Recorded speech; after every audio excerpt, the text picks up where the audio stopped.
La masturbation est une arme de destruction ou de guérison. Tu jettes un feu liquide qui aurait pu bâtir, régénérer, nourrir ton axe.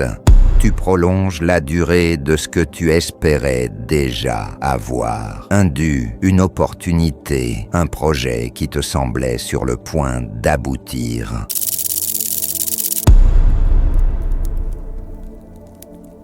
Écoute bien ce que je vais te révéler, parce que ce que je vais te dire ici, tu ne l'entendras ni dans une mosquée, ni dans une église, ni dans les vidéos des docteurs modernes.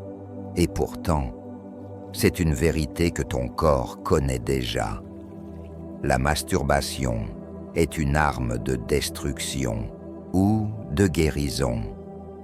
Lorsque tu te masturbes, tu crois soulager une tension, mais ce que tu fais en silence, sans même t'en rendre compte, tu prolonges la durée de ce que tu espérais déjà avoir.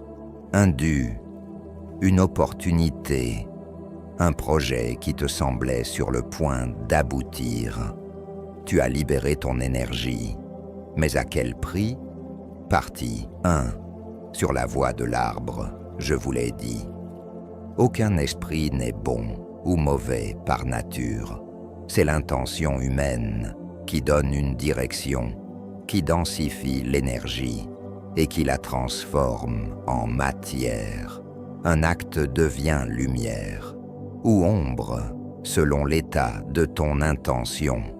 Sur la voie de l'arbre, rien n'est bon ou mauvais.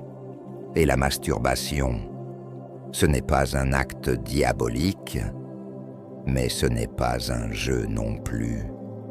C'est un acte d'énergie, un acte de création ou de perte, un acte humain et spirituel.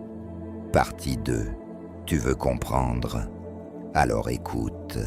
Le sperme, un liquide d'esprit. Le sperme n'est pas un simple fluide biologique.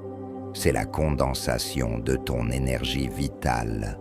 Nos anciens savaient que l'os est le symbole de l'esprit. Et le spermatozoïde vient de cet os. Tout comme le sang est l'eau de la mémoire, le sperme est l'eau de création.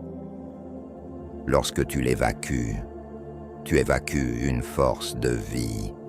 Tu jettes un feu liquide qui aurait pu bâtir, régénérer, nourrir ton axe. Commente suite pour la deuxième partie de la vidéo.